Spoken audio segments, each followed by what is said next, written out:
My name is Mady Posey. I'm a graduate of Sulphur Springs High School, and I'm currently a freshman at Baylor University in Waco, Texas. Yes, I always wanted to go to Baylor. My dad grew up in China Springs, which I think is about 20 minutes from Waco. And so he was always a Baylor fan. And I didn't get into sports until sixth grade. And I just love the game of basketball. I love Baylor. And so I think everybody knows that. But yeah, I always wanted to come here, so I did everything to try to get to come here.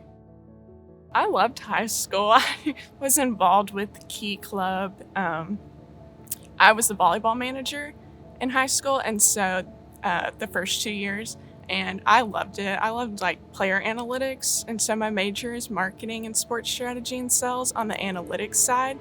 So I either want to do player analytics or analytics of ticket sales and revenue.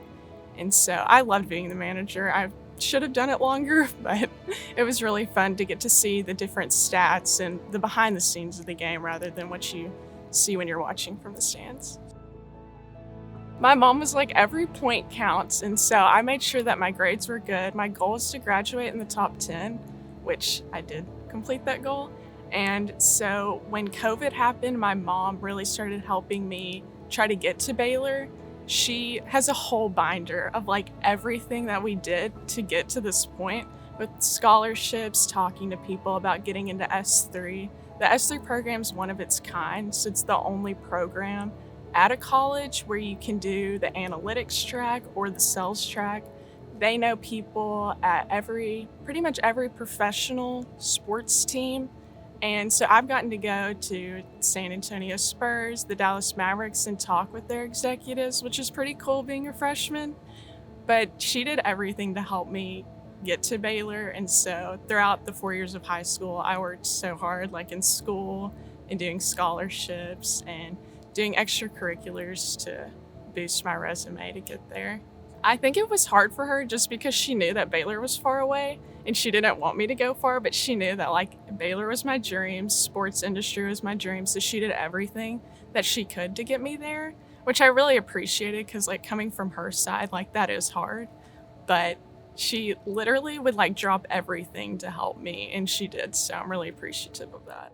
So filled out the application, and then there was the essay. Before you had to get like your attendance, your transcript, and then there was the essay, and then the interview, which before, not very good at interviews and stuff. I'd never really done one, but they were so nice. We laughed through the whole thing. It was basically like you're sitting down and talking with people and telling them about yourself. They made it really easy, and hopefully one day I can come back and interview people. I think that would be really cool. I think I was more nervous going into it. After, I think I was so excited that I pretty much did well, so I was very hopeful then, but there's always the nerves of like, maybe I should have said this or could have done this better. Yes, it was definitely scary, especially getting called to Mr. Driver's office. I thought maybe it could have been it, but I didn't want to be like, oh, well, maybe it is, and then it's not. But definitely when I saw Miss Harriet, she was my counselor, she helped me a lot get scholarships and different things. But when I saw her, I kind of knew that that's what it was.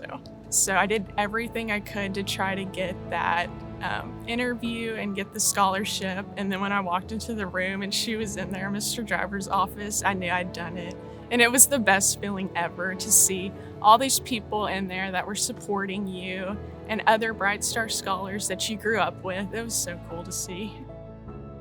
Yeah, I definitely wouldn't be here without the Bright Star Scholarship. I remember talking to my dad and he said, you have to get this. And it was right before my interview.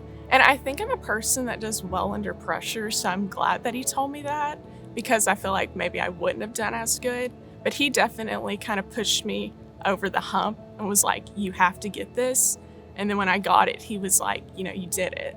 Like, that was it. So without the Bright Star Scholarship, I wouldn't be here. And sometimes I look around and I'm like, wow, I can't believe I'm here, because I'd watch games at the Farrell Center on TV, but now I'm here, so wouldn't have done it without the Gillis Foundation and Miss Robin. Just a big thank you. I literally would not have been here at the Farrell Center. I dreamed of this for so long, and without them, they were the last piece that I needed to get here, and I'm so thankful because I don't know where I would be At what college, I have no idea. What program, I wouldn't know without the Bright Star Scholarship, so I'm very thankful for it.